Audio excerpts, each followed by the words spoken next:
2026 წელს ლარი მხოლოდ მცირედით გაუფასურდება, ასეთია ეროვნულ ვალუტასთან დაკავშირებით TBC კაპიტალის მოლოდინი საინვესტიციო ბანკის მიმოხილვის მიხედვით 2025 წელს ლარის გამყარებას ხელი შეუწყო დოლარის გლობალურმა სისუსტემ, გაზრდილმა სავალუტო შემოდინებებმა და შიდა ბაზარზე უცხოურ ვალუტაზე მოთხოვნის კლებამ. მიუხედავად იმისა, რომ ლარი 2025 წელს როგორც დოლართან, ისე სავაჭრო პარტნიორებთან მიმართებით ზედმეტად გაუფასურებულია, რაც გამყარების პოტენციალს ქმნის, TBC კაპიტალის პროგნოზით რუსეთ-უკრაინის ომის დასრულების სცენარმა შესაძლოა კურსზე ზეწოლა მოახდინოს. ამასთან, როგორც TBC კაპიტალი აღნიშნავს, ეროვნული ბანკის პოლიტიკა, რომელიც ლარის ჭარბი მერყეობის შეზღუდვაზეა ორიენტირებული, კურსის მკვეთრ ცვლილებებს ზღუდავს. TBC კაპიტალი ინფლაციურ მოლოდინებსაც მიმოიხილავს, საინვესტიციო ბანკის გათვლებით წლის დასაწყისში ინფლაცია გაიზრდება, თუმცა ელიან, რომ მარტიდან ზრდა შენელდება და საბაზო ეფექტების გათვალისწინებით წლის ბოლოს 3.9%-ს მიაღწევს. ანგარიშის მიხედვით, შესაძლებელია გაზაფხულიდან ელექტროენერგიის ტარიფი გაიზარდოს და დაკორექტირდეს სურსათის ფასები, რასაც ინფლაციის პროგნოზზე ბუნებრივია მნიშვნელოვანი გავლენა ექნება.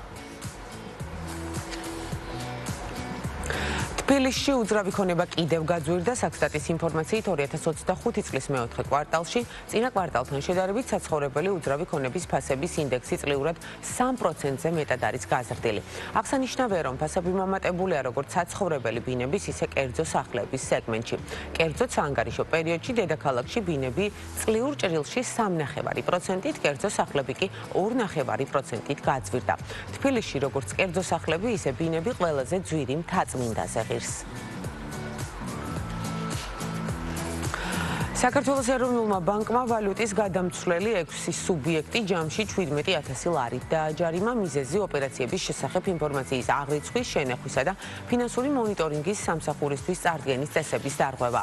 სუბიექტებს ჯარიმის გადახდა განკარგულების გაცნობიდან 30 კალენდარულ დღეში ევალებათ, ხოლო გადახდის დამადასტურებელი დოკუმენტი შესაბამის პორტალზე 2 სამუშაო დღეში უნდა აიტვირთოს.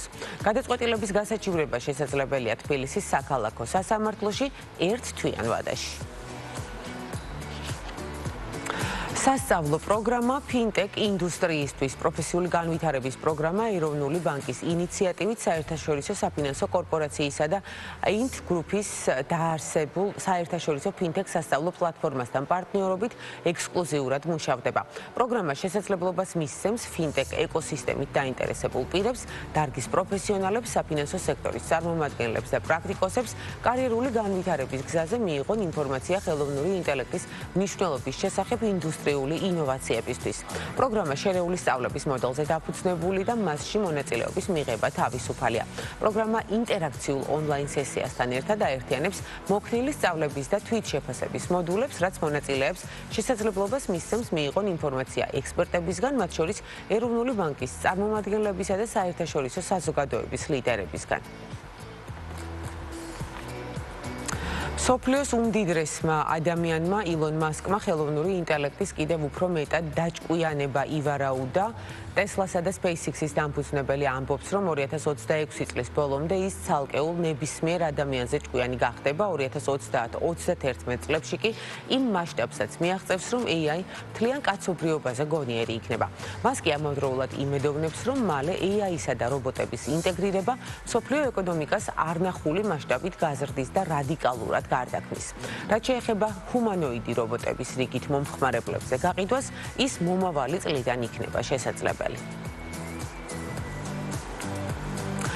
ამერიკის შეერთებული შტატების პრეზიდენტმა JP Morgan Chase-ისა და მისი აღმასრულებელი დირექტორის ჯემი დიმონის წინააღმდეგ $5 მილიარდი სარჩელი შეიტანა დონალდ ტრამპი კომპანიას დებენკინგში, ანუ პოლიტიკური მოტივებით მისთვის საბანკო მომსახურების შეწყვეტასა და რამდენიმე ანგარიშის დახურვაში ადანაშაულებს. სარჩელი ფლორიდის შტატის სასამართლოშია შეტანილი, როგორც ცნობილია, ტრამპი წარსულში სხვა ბანკებსაც ადანაშაულებდა, მათ შორის იყო Bank of America-ც. პარალელურად მისი უახლესი ინიციატივა საკრედიტო ბარათებზე 10%-იანი ზედაზღვარის დაწესება ბანკების მხრიდან მწვავე წინააღმდეგობას იწვევს. მაგალითისთვის, ჯეიმი დიმონმა, რომელიც უკვე 2 10-წლეულია JP Morgan-ს ხელმძღვანელობს, 4 შაბათს მსოფლიოს ეკონომიკურ ფორუმზე განაცხადა, რომ საკრედიტო ბარათებზე 3% განაკვეთის შეზღუდვა ბევრ მომხმარებელს კრედიტზე წვდომას შეუზღუდავს და ეკონომიკისთვის კატასტროფულ შედეგს გამოიწვევს.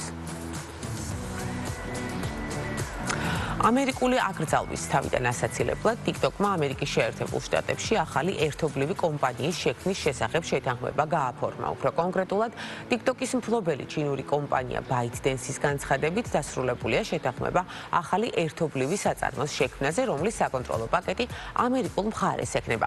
შეთანხმების მიზანია ამერიკელი მომხმარებლების მონაცემების დაცვა, რათა თავიდან იქნეს აცილებული TikTok-ის აკრძალვა შეერთებულ შტატებში. ახალი ერთობლივი საწარმო უზრუნველყოფს ამერიკელი მომხმარებლების მონაცემების აპლიკაციისა და ალგორითმების დაცვას მონაცემთა კონფიდენციალურობისა და კიბერუსაფრთხოების სპეციალური მექანიზმების მეშვეობით.